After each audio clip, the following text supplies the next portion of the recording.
माननीय मुख्यमंत्री जी, मेरे सहयोगी secretary IT doctor Deepak Kumar, Shri Ravi Gupta, उपस्थित देवियों और सज्जनों और मीडिया के मित्रों, ई उत्तराखंड इसके आयोजन के लिए मैं सर्वप्रथम माननीय मुख्यमंत्री जी को आभार प्रकट करना चाहता हूं।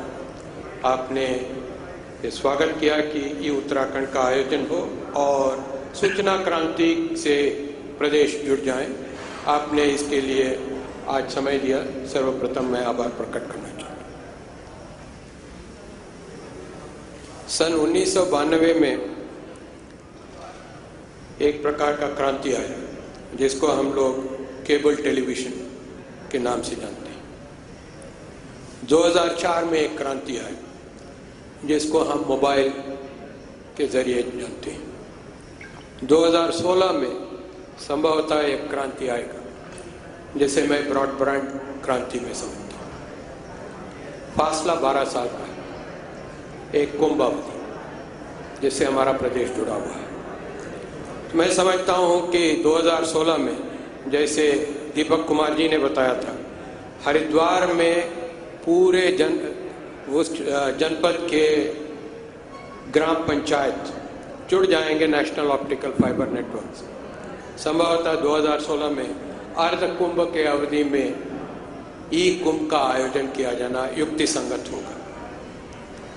मैं इसलिए कह रहा हूं कि प्राचीन इतिहास जो हमारा कुंभ का है उसके साथ नवीनतम को जोड़ा जाए, जो सूचना क्रांति है, उससे बेहतर संगम क्या हो सकता है। तो इसीलिए मैं इस कुंभ के आयोजन के लिए आईटी और टेलीकॉम जगत के लोग जो यहाँ पर उपस्थित हैं, आपको आह्वान देता हूँ। मेरे सहयोगी ने ई क्षेत्र में किस प्रकार के प्रयास किए जा रहे हैं उसका उल्लेख किया। निस्संदेह देश भर में अनेक ऐसे प्रांत हैं जहाँ पर अग्रणी स्वरूप में वे आगे बढ़ चुके हैं। कर्नाटक, आंध्र प्रदेश, महाराष्ट्र और तमिलनाडु के प्रांत ई सेवाओं को प्रदान करते हुए वे अपने अपने क्षेत्रों को और विकसित करने में बहुत ही सफलता प्राप्त कर चुके हैं। उत्तर भारत में पंजाब और हरियाणा और इस प्रकार national capital territory Uttar Pradesh में भी काफ़ी प्रयास हुए हैं। उत्तराखंड में हमारा प्रयास इसलिए भी कठिन है क्योंकि संचार माध्यम से हम इतना अधिक नहीं जुड़ पाए हैं। टाइपा और सीओआई के यहाँ पर प्रतिनिधिगण उपस्थित हैं, तो मैं चाहूँगा कि आप लोग आगे आएँ और हमारे प्रदेश के संचार अवस्थापना को सुदृढ़ करने में केंद्र सरकार की मदद के साथ अपने निजी कंपनियों का भी सहयोग प्रदान करें। इसी क्रम में जहाँ तक अन्य टेक्नोलॉजीज़ का प्रकोप है, geospatial technologies, Indian institute of remote sensing यहाँ पर उपस्थित हैं। इसी प्रकार के अनेक जो एप्लीकेशन यूसैक उपस्थित हैं, आईआईटी मुंबई उपस्थित हैं। मैं चाहूँगा कि आप सभी विशेषज्ञ ये इस एक दिवसीय कार्यशाला के अवसर पर हमें ये बताएं कि आपके द्वारा जो पहल की गई है उसको किस प्रकार से अपनाने से हम लोग अपने प्रदेश में आर्थिक संपन्नता की ओर आगे बढ़ सकें। हमारा प्रदेश पर्यटन प्रदेश है। हमेशा हमारे यहाँ एक विडंबना रहती है दो ई के मध्य में।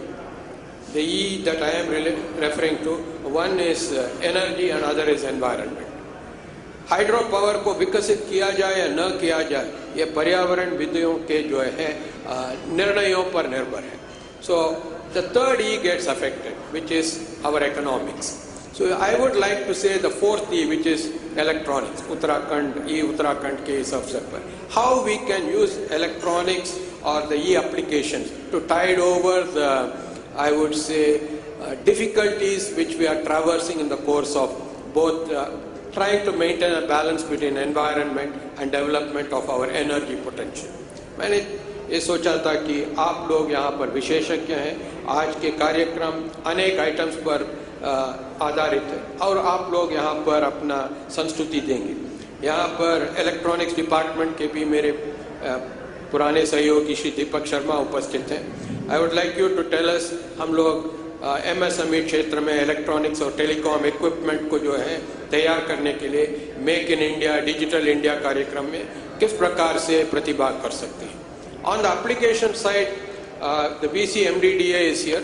MDDA, which is working on the planning process, how to apply space technology, how to use etc. to see that. Mrs. Shama Iyer from IIT Mumbai is here. You were mentioning yesterday about the use of technology to transit through the language barriers, etc. I am sure that हमारे प्रदेश में जहाँ पर अंग्रेजी का प्रकोप ज़्यादा नहीं है, हम लोग कैसे इस प्रकार से ई गवर्नेंस से एम गवर्नेंस की ओर ट्रांसिट कर सकें और किस प्रकार से सरलता के आधार पर कर सकें. I would like to request one thing.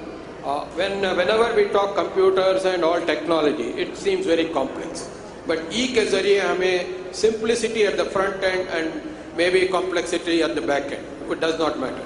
But as a consumer, we should have simplicity at the front end. Smartphone का युग है, व्हाट्सएप का युग है. How to see we are able to do it.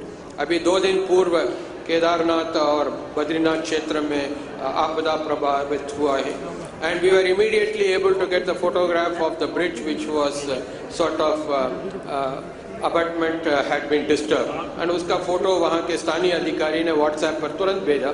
So we in the state capital were able to take an assessment. Yesterday morning we sent the teams of helicopters and our senior officers to take immediate charge of the situation ताकि यात्रियों को जो है we could have a facilitation process. तो we are trying to use technology in a manner that हम लोग इसको जल्द से जल्द अपने गवर्नेंस में जो है अपनाया जाए. ई गवर्नेंस, एम गवर्नेंस, यही हमारा आगे का रास्ता है. एंड सो दैट गवर्नेंस जो सुशासन के सिद्धांत हैं, सरल प्रक्रिया, स्वच्छ प्रणाली और संवेदनशील प्रशासन, उसमें ई किस प्रकार से मदद करें और आगे बढ़े, इसके लिए जो है मैं आप सभी से आग्रह करता हूँ. I wish you all a wonderful stay in Devbhoomi Uttarakhand and do hope that you will have a very fruitful day of deliberations and discussions.